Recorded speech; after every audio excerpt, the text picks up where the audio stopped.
Welcome to V3 news లక్ష్యం సమాజహితం. నేను కీర్తి. ముందుగా హెడ్లైన్స్. 23న భద్రాద్రి రామయ్య సన్నిధిలో వైకుంఠ ఏకాదశి మహోత్సవాలు. భక్తుల కోసం ఆలయ అధికారుల ఏర్పాట్లు.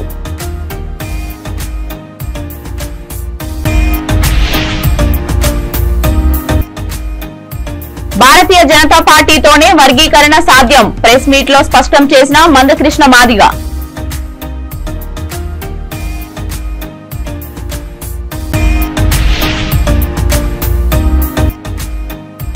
జూబ్లీహిల్స్ ఎన్నికలలో అనేక అవకతవకలు. రీ ఎలక్షన్ పై కోర్టుకు వెళ్తామన్న కాంగ్రెస్ లీడర్లు.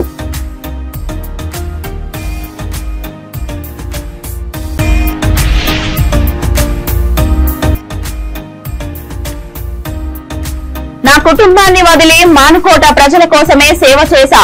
బీఆర్ఎస్ మాజీ ఎమ్మెల్యే బాహ్నోత్ శంకర్ నాయక్ ఆవేదన. డీటెయిల్స్ లోకి వెళ్తే భద్రాద్రి రామయ్య సన్నిధిలో జరగనున్న ముక్కోటి ఉత్సవానికి ఆలయ అధికారులు అన్ని ఏర్పాట్లు నిర్వహించారు. ఈ నెల 23న భద్రాద్రి రామయ్య సన్నిధిలో జరగనున్న వైకుంఠ ఏకాదశి మహోత్సవం సందర్భంగా ఉత్సవానికి ఏర్పాట్లు మొదలు పెట్టారు.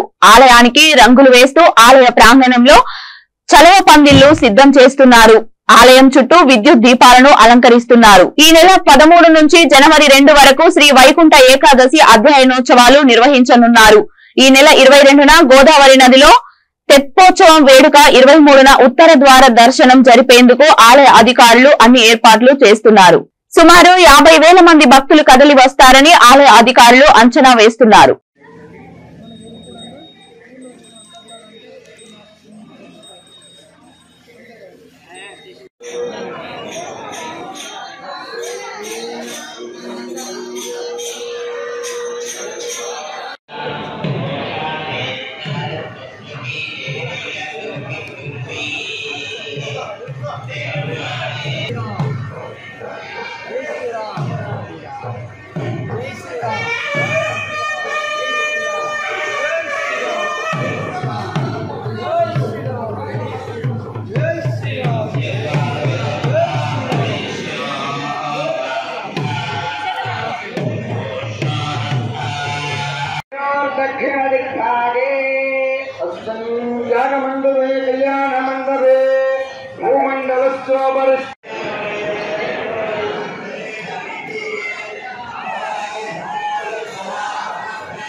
డేట్ అని చెక్ చేస్తున్నారమ్మా?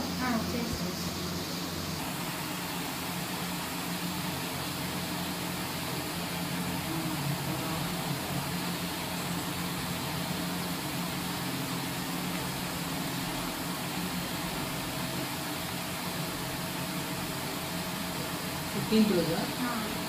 ఏ డేకి ఆ డే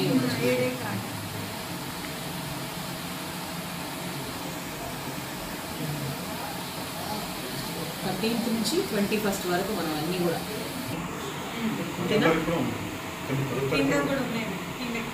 కాంగ్రెస్ ని నమ్ముకుంటే తమకు ఒరిగేదేమీ లేదు. వారు వర్గీకరణకు సహాయపడాలని మందకృష్ణ మాదిగ అన్నారు.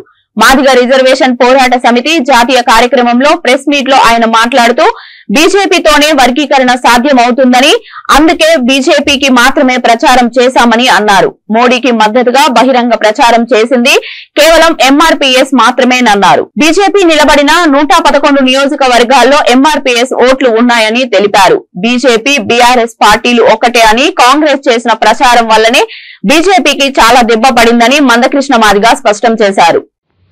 నియంతలతో ఎవరు పోరాటం జరుపుతున్నారో ఆ ప్రక్రియలో వారు కూడా నియంతలుగా మారుకోకుండా చూసుకోవాలి. నియంతలపై ఎవరు పోరాటం చేస్తున్నారో ఆ ప్రక్రియలో వారు కూడా నియంతలుగా మారకుండా చూసుకోవాలని ఒక మేధావి మాట్లాడాడు. నాకు తెలిసి కేసీఆర్ నియంతృత్వం మీద కుటుంబ ఆధిపత్యం మీదనే ప్రజలు తీర్పిచ్చారు. అంటే నియంతృత్వం మీద, కుటుంబ ఆధిపత్యం మీద పోరాటంలో అగ్రభాగాన కాంగ్రెస్ శ్రేణులు ఉన్నాయని అభిప్రాయం కలగడంతో కాంగ్రెస్కు పట్టం కట్టిందని మేము భావిస్తున్నాం.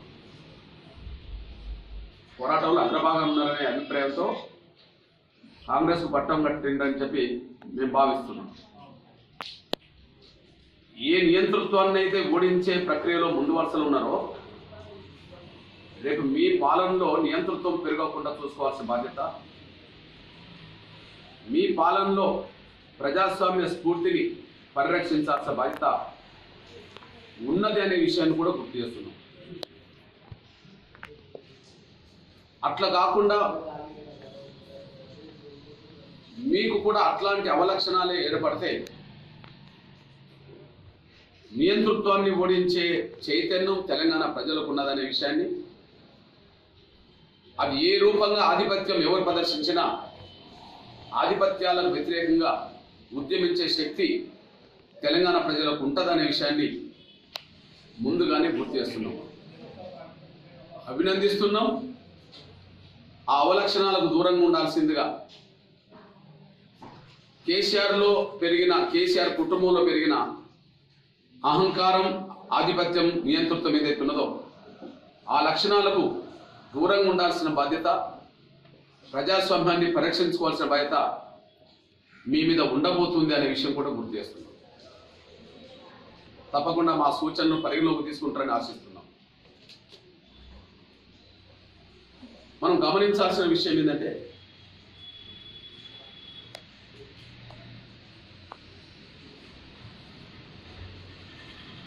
బీఆర్ఎస్కు కాంగ్రెస్ మధ్యలో ఓటమి గెలుపు మధ్యలో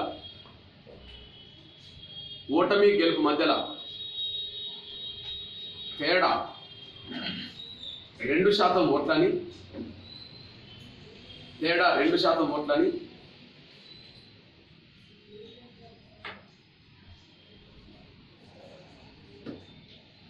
పెద్ద తేడా కూడా లేదని ఈ విషయాన్ని మనసులో పెట్టుకొని ప్రజాస్వామ్యం, సామాజిక న్యాయాన్ని బతికించే విధంగా కాంగ్రెస్ పాలన కొనసాగాలని మేము గుర్తు చేస్తున్నాం. మా వరకు మేమైతే 100% జూబ్లీహిల్స్ శాసనసభ ఎన్నికల్లో అనేక అవకతవకలు జరిగాయని జూబ్లీహిల్స్ కాంగ్రెస్ నాయకులు అన్నారు.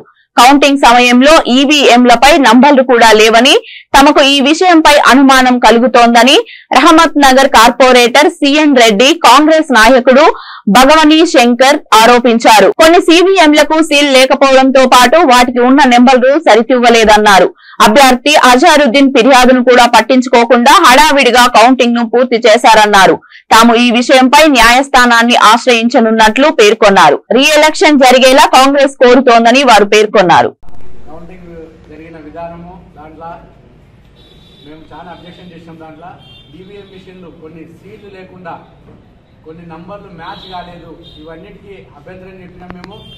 లేదు, ఇవన్నిటికీ మీరు ఆపేయండి, దీన్ని కౌంటింగ్ చేయొద్దు అని చెప్పి మేము ఎంత అబ్జెక్షన్ చేసినా మా అభ్యర్థి ఎమ్మెల్యే కంటెస్టెడ్ క్యాండిడేట్ అజరుద్దీన్ గారు ఆపమని చెప్పినా కూడా వారు ఆపకుండా సిగ్నేచర్, ఏజెంట్ సిగ్నేచర్ టాలీ అవుతుందో దాంట్లో ఇవన్నీ మేము అభ్యంతరాలు చెప్పినా కూడా బలవంతంగా వాళ్ళు మిషన్లు ఓపెన్ చేసి, ఈవీఎం మిషన్లు ఓపెన్ చేసి కౌంటింగ్ చేసారు వాళ్ళు.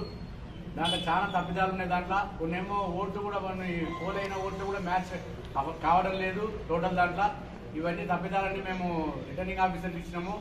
తర్వాత డిస్ట్రిక్ట్ రిటర్నింగ్ ఆఫీసర్ కూడా ఆయన వచ్చారు, కలెక్టర్ గారు కూడా వచ్చి సరే దీని మీద మేము ఎంక్వైరీ చేస్తాం, మేము ఎంక్వైరీ చేయడానికి దాని మీద చర్య తీసుకుంటామని చెప్పారు వాళ్ళు. మేము కూడా కోర్టుకు కూడా వెళ్తున్నాము. మా అభ్యర్థి అజరుద్దీన్ గారు కోర్టుకు వెళ్తున్నారు. ఇట్లా ఈవీఎం మిషన్ల మీద ఇట్లా ఈ అవకతవకల మీద నంబర్ టాలీ కాకపోయినా ఇట్లా చేశారు కాబట్టి వీళ్ళ మీద కోర్టుకు వెళ్తున్నారు వాళ్ళు. ఇప్పుడు ఇవి గెలుపోవటంలో అని అనేది ఇవన్నీ కామన్. ఇవి ఇప్పుడు కాంగ్రెస్ ప్రభుత్వం ఏర్పడింది తెలంగాణలో.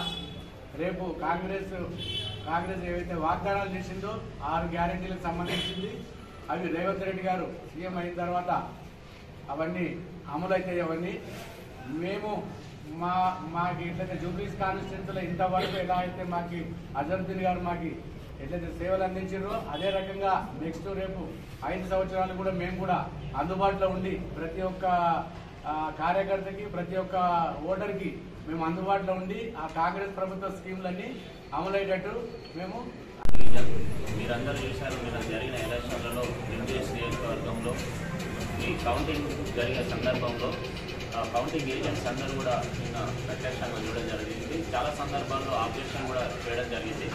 ఎందుకంటే ఏజెంట్స్ ఏదైతే సిగ్నేచర్ ఫామ్లో 17C ఫామ్లో సిగ్నేచర్స్ పెట్టారో ఆ సిగ్నేచర్స్కి అక్కడ జరుగుతున్నటువంటి ఈవీఎం మిషన్స్లో లెక్కింపులో జరుగుతున్నటువంటి సిగ్నేచర్స్కి ఎక్కడ కూడా టాలీ కాలేదు. అది అన్నీ కూడా దాదాపుగా ఒక 20 నుండి 39 వరకు ఆబ్జెక్షన్స్ రావడం జరిగింది.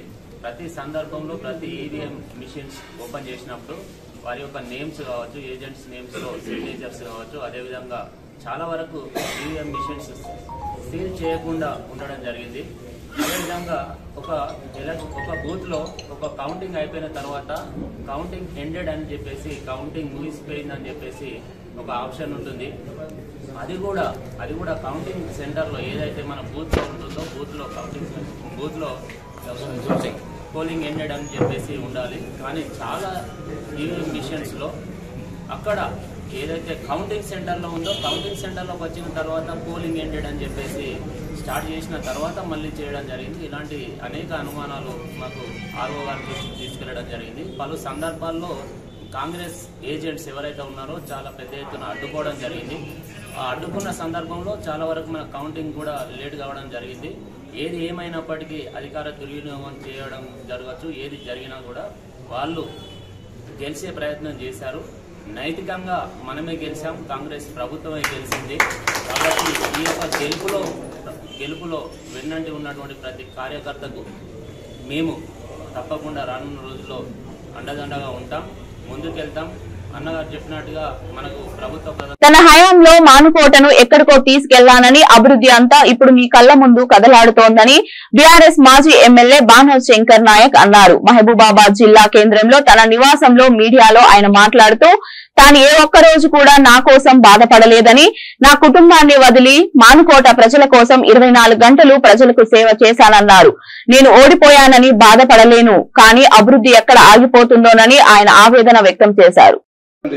పేదవాడి కోసం జల్ జంగల్ జమీన్ కోసం పోరాడిన మహావీరులు బాధపడుతున్నారు. ఇవాళ ఎక్కడున్న మానుకోట ఎక్కడికి తీసుకెళ్లానో మీ కళ్ళ ముందు కదలాడుతుంది. నేను నా కోసం ఏ రోజు కూడా బాధపడలేదు. నా కుటుంబాన్ని వదిలి 24 గంటలు నిరంతరము మానుకోట ప్రజలే నా కుటుంబం అని చెప్పేసి 24 గంటలు సేవ చేశా. ఇది నేను చేసిన పొరపాట, నేను చేసిన ఇదా అని చెప్పేసి నేను నా ప్రజలను అడుగుతున్నా. ఇవాళ 1 కాదు 2 కాదు 70,000 ప్రజానికం నా వెనుక ఉంది, ఓట్లు వేశారు. వాళ్లకు జీవితాంతం రుణపడి ఉంటా, మీకు కంటికి రెప్పలాగా కాపాడుకుంటా. మీకు అది ఏ కార్యకర్త ఏ నాయకుడు కూడా అధైర్యపడవద్దు, ధైర్యంగా ఉండండి. నేనుంటా, ఈ మానుకోట గడ్డలోనే ఉంటా, మిమ్మల్ని కాపాడుకుంటా. ఈ 6 నెలల్లో ఏమవుతుంది రాత్రి చూశారు మీరు, ఎంతమంది సీఎం పదవి కోసం పోరాడుతున్నారో కాంగ్రెస్ వాళ్ళు మీరు చూశారు. కొంతమంది నీచులు, కొంతమంది సన్యాసులు ఇష్టం వచ్చినట్టు నా పైన మాట్లాడడం జరిగింది. ఆ సన్యాసులకు నేను చెప్తున్నా, వాయు వరుస లేని సన్యాసులు, మీరు ఇప్పటికైనా మీకు దమ్ము ధైర్యం ఉంటే మీరు నిరూపించండి. నెహ్రూ సెంటర్లో భూ కబ్జా అని చెప్పేసి మా నాయకులు ఓట్ల బీచ్లో ఎవరు మాట్లాడలేకపోవచ్చు, కానీ ఈ రోజు నేను చెప్తున్నా, మీరు గెలిచారు, మీకు ఎంతో దమ్ము ధైర్యం ఉందని చెప్తున్నారు కదా. మీకు దమ్ము ధైర్యం ఉంటే నెహ్రూ సెంటర్లో నేను వస్తా, నిరూపించండి. ఎక్కడ ఎవరి భూమి కబ్జా చేశాం, ఎవరిని దోచుకున్నాం, ఎవరికి అన్యాయం చేశాం అనేది నిరూపించండి అని చెప్పేసి నేను మిమ్మల్ని అందరినీ కోరుతున్నా. ఇవాళ మానుకోట ప్రజలారా గమనించండి, దయచేసి ఆలోచన చేయండి. ఓకే, నేను ఓడిపోయినందుకు బాధపడతలేను, కానీ నా అభివృద్ధి ఎక్కడ ఆగిపోతుందో, మనిషి చివరి స్టేజ్లో ఐసీయూలో పెడతారు, కానీ మీరు ఎంత ఘోరమైన తీర్పు ఇచ్చారో మీకు విత్ ఇన్ షార్ట్ పీరియడ్లో తెలుస్తుంది. నా అభివృద్ధి, నా ఇంజనీరింగ్ కాలేజ్ ఎక్కడ ఆగిపోతుందో, నా మెడికల్ కాలేజ్ ఎక్కడ ఆగిపోతుందో, నా మానుకోట అభివృద్ధి ఎక్కడ ఆగిపోతుందో, నా హార్టికల్చర్ డిగ్రీ కాలేజ్ ఎక్కడ, ఎంతో మంది అన్ఎంప్లాయ్, ఎంత వారికి ఉపాధి కల్పిద్దామనుకున్నా, కొన్ని వేల మందికి ఉపాధి దొరుకుతుంది అనుకున్నా, చాలా ఆశపడ్డా. కానీ మీరు ఇచ్చిన తీర్పు నిజంగా అద్భుతమైన తీర్పు ఇచ్చారు. మీకు స్వాగతిస్తున్నా, మీకు హృదయపూర్వక ధన్యవాదాలు తెలియజేస్తున్నా. అయ్యా కేసీఆర్ గారు, మీకు పాదాభివందనాలు. దయచేసి పార్టీలో ఉన్న కోవట్లను అరికట్టండి. తల్లి పాలు తాగి రొమ్ము గుద్దిన కొడుకులను దయచేసి అరికట్టండి. పార్టీలో పదవులు అనుభవిస్తూ మన పార్టీని ఇలా నాశనం చేయడానికి, ఓడిపోవడానికి కారణం మన పార్టీలో ఉన్న నాయకులు, మన పార్టీలో పదవులు అనుభవిస్తున్న నాయకులు అని చెప్పేసి ఫస్ట్ మన కుటుంబాన్ని మనం సరిదిద్దుకోవాలి. కానీ మీరు సరిదిద్దుకోలేకపోయారు. దయచేసి ఇప్పటికైనా సరిదిద్దండి అని చెప్పేసి, నేను తప్పు చేస్తే నడి సెంటర్లో కాల్ చేసేయండి, శిక్ష వేయండి, ఆ శిక్షకు నేను అనుభవిస్తా. కానీ అనవసరంగా తల్లి పాలు చీకి రొమ్ముకు తిన్న కొడుకులను మీరు తాగుబోతు ప్రిన్సిపల్ మాకొద్దు అని నిర్మల్ జిల్లా ముతోల్ సాంఘిక సంక్షేమ గురుకుల పాఠశాల కళాశాల ప్రధాన గేటు వద్ద ఉపాధ్యాయులు నిరసన వ్యక్తం చేశారు. ప్రిన్సిపల్ తమపై బూతు పదజాలాలు వాడుతున్నారని వారు ఆరోపించారు. ప్రిన్సిపల్ వేధింపులను భరించలేకపోతున్నామని, తాము మానసిక ఒత్తిళ్లకు గురవుతున్నామని ఉపాధ్యాయులు ధర్నాకు దిగారు. ఈ విషయంపై ప్రిన్సిపల్ ని ప్రశ్నించగా అవన్నీ తప్పని చెబుతూ సరైన సమాధానం తెలపలేకపోగా మీడియాను దాటేసి వెళ్లిపోయారు.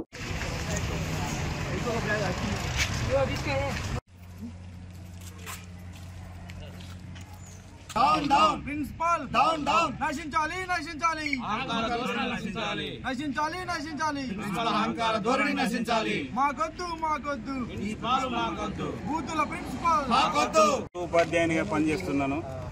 ఈరోజు ప్రిన్సిపల్ గారు నన్ను బయటకు పిలిచి అనవసరంగా ఇష్టం ఉన్నట్టుగా అన్ని బూతులు తిడుతూ, నువ్వు ఉద్యోగానికి పనికిరావు, నువ్వు ఎందుకున్నావు, నీకు చేతగానోడా, నీకు జీతం దండగా, నువ్వు ఎందుకు పని చేస్తున్నావు, సొసైటీ ఎందుకు నీకు జీతం ఇస్తుంది అనేటువంటి మాటలు మాట్లాడుతూ అహంకార పూరణతో ధోరణితో నన్ను అవమానించాడు, బాగా దూషించాడు. నేను మానసిక క్షోభ గురైతా ఉంటే అందరి ముందు ఏమన్నాడంటే, నువ్వు చస్తే నేను పోస్ట్ మార్టం చేయడానికి నేను సిద్ధంగా ఉన్నాను అని చెప్పేసి, నువ్వు ఎవరికి చెప్పుకుంటావో చెప్పుకోపో, ఏ అధికారికి చెప్పుకుంటావో చెప్పుకోపో అనేటువంటి ధోరణితో మాట్లాడుతూ ఉన్నాడు.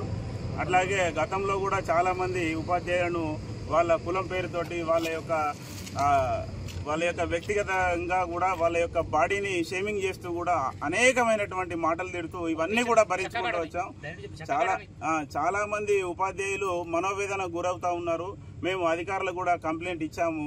అయినా కూడా మీరు ఎవరికి ఇచ్చుకుంటారో ఇచ్చుకోపోండి, మీరు ఏమైనా చేసుకోపోండి అనేటువంటి ధోరణితో మాట్లాడి, నువ్వు ఏం పీక్కుంటావో పీక్కోపు అనేటువంటి బూతులు, అది తల్లి పెళ్లి చెల్లాన్ని అందరినీ బూతులు తిడుతూ అందరితోటి కూడా ఇవి కూడా లోన పెట్టుకోండి అనుకుంటూ తన డిఫరెంట్ జెస్చర్స్ తో ఉపాధ్యాయుల్ని తిడతారు. కొంతమంది దళిత కులాలకు సంబంధించిన ఉపాధ్యాయులకి మీకు మీ మొహాలకి కుర్చీలకి ఏమైనా సంబంధం ఉందా అని ఒక ఎస్విపి స్థాయి అధ్యాపకుడిని కూడా చాలా అవమానకరంగా మాట్లాడారు. వేరే సందర్భాల్లో నేను తాగేసి వస్తున్నా అని మీరు చెప్తున్నారు, మరి మీ పిల్లల దగ్గరకు వచ్చి ఇట్లా పడుకున్నానా అన్నట్టు అట్లాంటి తీవ్ర స్థాయి దూషణలకు కూడా దిగాడు ఆయన. సో ఇక్కడే ప్రిన్సిపల్ క్వార్టర్స్లో ఉంటారు, క్వార్టర్స్లో లేను అని చెప్పి సొసైటీ మీద కంప్లైంట్ ఇచ్చారు. మళ్ళీ సొసైటీ నుంచి వచ్చి ఇక్కడ అడిగితే నేను క్వార్టర్స్లోనే ఉంటున్నాను అని చెప్తాడు.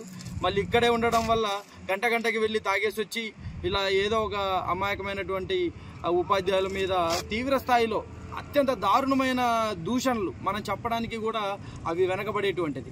ఈయన వేధింపులు తట్టుకోలేకనే అన్నపరెడ్డిపల్లిలో ఒక ఉపాధ్యాయురాలు ఆత్మహత్య చేసుకుంది. ఆ కేసులో ఇంకా విచారణ కూడా జరుగుతుంది. ఈరోజు ఈ ఉపాధ్యాయుడిని అత్యంత దారుణంగా తిట్టాడు. ఈయన కొంచెం ఆరోగ్యం బాలేక ఒక నెల రోజులు గతంలో ఒక మెడికల్ లీవ్లో ఉండే, ఆయన మానసికంగా కొంచెం అప్పుడప్పుడు ఇబ్బందికరంగా ఉంటుంది. అట్లాంటి ఉపాధ్యాయుని ఈరోజు విద్యార్థుల ముందు అత్యంత దారుణమైన దూషణలు. మళ్ళీ మేము స్టాఫ్ రూమ్లో ఎందుకు సార్ అట్లా అన్నారు, అట్లా ఉపాధ్యాయుని పట్టుకొని విద్యార్థుల ముందు దూషిస్తే వాళ్ళైనా గౌరవిస్తారా అన్నట్టు మేము అడగడానికి వెళ్తే, నేను మీతో మాట్లాడను, మీరు కంప్లైంట్ ఇచ్చుకోండి, ఏం చేసుకుంటారో చేసుకోండి. తనపై దాడి చేస్తే పోలీసులు పట్టించుకోవడం లేదని, తనకు న్యాయం జరగాలంటూ ఓ వ్యక్తి పెద్దపల్లి జిల్లా గోదావరికని కోర్టు ఆవరణలో కిరోసిన్ పోసుకొని సూసైడ్ అటెంప్ట్ చేశాడు. వెంటనే స్థానికులు గమనించి ఆసుపత్రికి తరలించారు. స్థానిక అడ్డగుంటపల్లికి చెందిన మహేష్ అనే లాయర్ పై ఇటీవల దాడి జరిగింది. ఈ సంఘటనలో మేకల పోషంతో పాటు మరికొందరిపై కేసు నమోదు చేశారు. ఆ తర్వాత తనపై కూడా దాడి జరిగిందంటూ మేకల పోషం పోలీసులను ఆశ్రయిస్తే పట్టించుకోవడం లేదని, లాయర్లు అందరూ తమకు వ్యతిరేకంగా ఉన్నారని ఆవేదన చెందాడు. ఇదే క్రమంలో కోర్టుకు వెళ్లి ఆత్మహత్యా యత్నం చేసుకున్నాడు.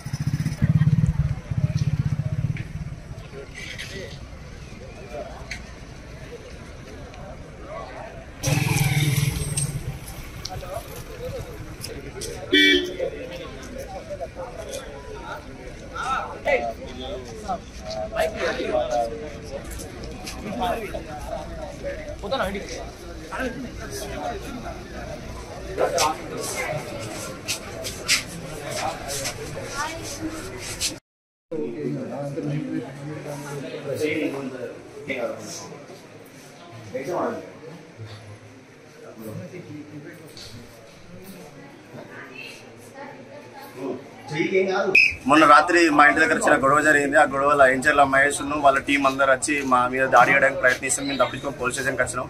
మా కళ్ళల్లో కారు పొడ వచ్చి కొట్టిర్రు. అయినా కూడా మేము పోలీస్ స్టేషన్కి వచ్చి కంప్లైంట్ ఇస్తే మా పిటిషన్ తీసుకోకుండా వాళ్ళ రివర్స్ మా మీద కేసులు పెట్టి, మేము న్యాయవాదులం, మాకు న్యాయం గురించి మొత్తం తెలుసు, మేము ఎన్ని అరాచకాలు చేసినా కూడా మాకు చట్టంలో అన్ని తెలుసు కాబట్టి, లొసుకులు అన్ని తెలుసు కాబట్టి మేము బయటపడతారా, మీరు ఏం చెప్తారో లంచొక్లారా అని చెప్పేసి నన్ను మా డాడీని ఇద్దరిని బండలు పట్టుకొని కొడతాం. మేము పోలీస్ స్టేషన్కి వచ్చినాం. కంప్లైంట్ ఇస్తే మా పిటిషన్ తీసుకోలేదు, వాళ్ళ పిటిషన్ తీసుకోలేదు. మా డాడీని చావు బతుకుల మధ్య పడేసారు.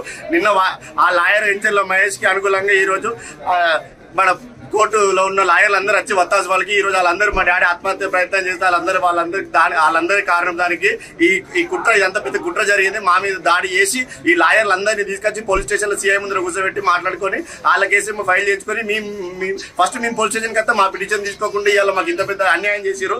లాయర్లు అని చెప్పేసి లాయర్లు ముసుగులు ఉన్న పెద్ద దొంగవాడు వాడిని చూసుకొని మిగతా లాయర్లు అందరూ వచ్చి ఈ రోజు మాకు అన్యాయం చేసి మా డాడీ ఇలా చావు బతుకులలో గవర్నమెంట్ హాస్పిటల్ పడేసేదాకా తీసుకొచ్చారు. దీనికి అంతటి కారణం కూడా ఆ లాయర్ మా ఎంచెర్ల మహేష్ వచ్చిన వాళ్ళందరూ ఎంచెర్ల మహేష్, ఎంచెర్ల తిరుపతి, ఎంచెర్ల కట్టయ్య, మమ్మనూరి అనిల్, గొట్టె నరేష్ వీళ్ళందరూ కలిసి మా మీద దాడి చేస్తే మేము తప్పించుకొని వచ్చిన పాపానికి అలా పోయి పిటిషన్ ఇస్తే మాకు న్యాయం జరగకుండా ఆ లాయర్లందరినీ తీసుకొచ్చుకొని లేనిపోయి అక్రమ కేసులను మా మీద పెట్టి ఈ రోజు మాకు ఇంత అన్యాయం చేద్దాం. దయచేసి ప్రజలారా మిమ్మల్ని అందరూ ఇంకోరోజు ఒకటే మాకు అన్యాయం చేసేలా మాకు అన్యాయం చేసే వాళ్ళందరూ శిక్షించి మాకు న్యాయం చేయాలని కోరుతా ఉన్నాం. మేడ్చల్ జిల్లా Peerzadiguda municipal corporation mayor Jakka Venkatareddy జన్మదిన వేడుకలకు కల్వకుంట్ల తారక రామారావు హాజరయ్యారు. ఆయన పుట్టినరోజు సందర్భంగా మేయర్ ను కేటీఆర్ గజమాలతో సత్కరించి కేక్ కట్ చేసి జన్మదిన శుభాకాంక్షలు తెలిపారు.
సిద్ధి వినాయకుడి ఆలయంలో ప్రత్యేక పూజలు నిర్వహించిన వేములవాడ ఎమ్మెల్యే ఆది శ్రీనివాస్. గచ్చిబౌలిలో ఉన్న సిద్ధి వినాయక ఆలయంలో ప్రత్యేక పూజలు నిర్వహించారు.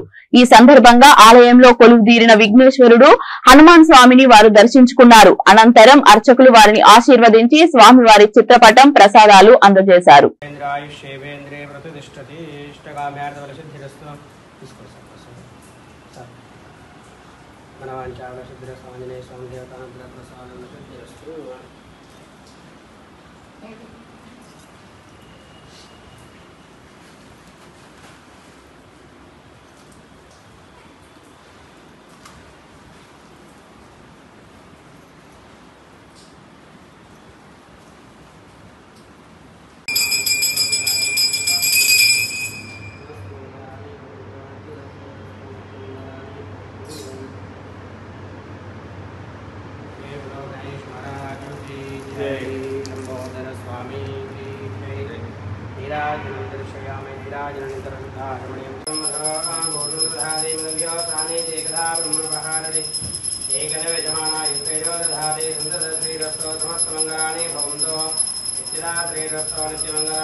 వేములవాడ ఎమ్మెల్యేగా ఆది శ్రీనివాస్ గెలిచిన సందర్భంగా వేములవాడ పట్టణానికి చెందిన తౌటు సాయి ఆలియాస్ బిత్తిరి సత్తి వేములవాడ రాజన్న ఆలయం నుండి కొండగట్టు అంజన్న వరకు పాదయాత్రగా బయలుదేరాడు. అతడికి కాంగ్రెస్ పార్టీ తరపున సంఘీభావం తెలిపి దిగ్విజయంగా పాదయాత్ర కొనసాగాలని ఆ స్వామివారిని వేడుకున్నారు.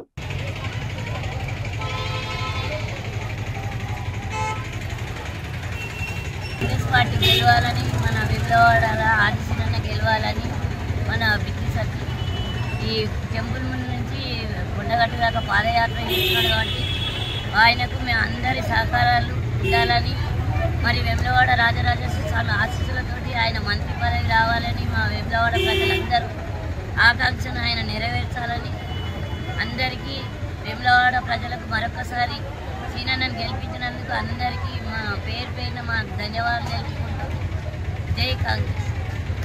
బులెటిన్ ముగించే ముందు హెడ్లైన్స్ మరొకసారి. 23న భద్రాద్రి రామయ్య సన్నిధిలో వైకుంఠ ఏకాదశి మహోత్సవాలు, భక్తుల కోసం ఆలయ అధికారుల ఏర్పాట్లు.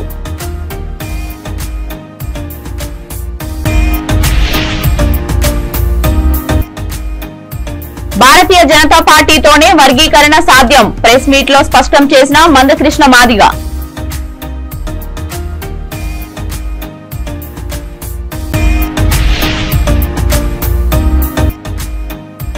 జూబ్లీహిల్స్ ఎన్నికలలో అనేక అవకతవకలు, రీ ఎలక్షన్ పై కోర్టుకు వెళ్తామన్న కాంగ్రెస్ లీడర్లు.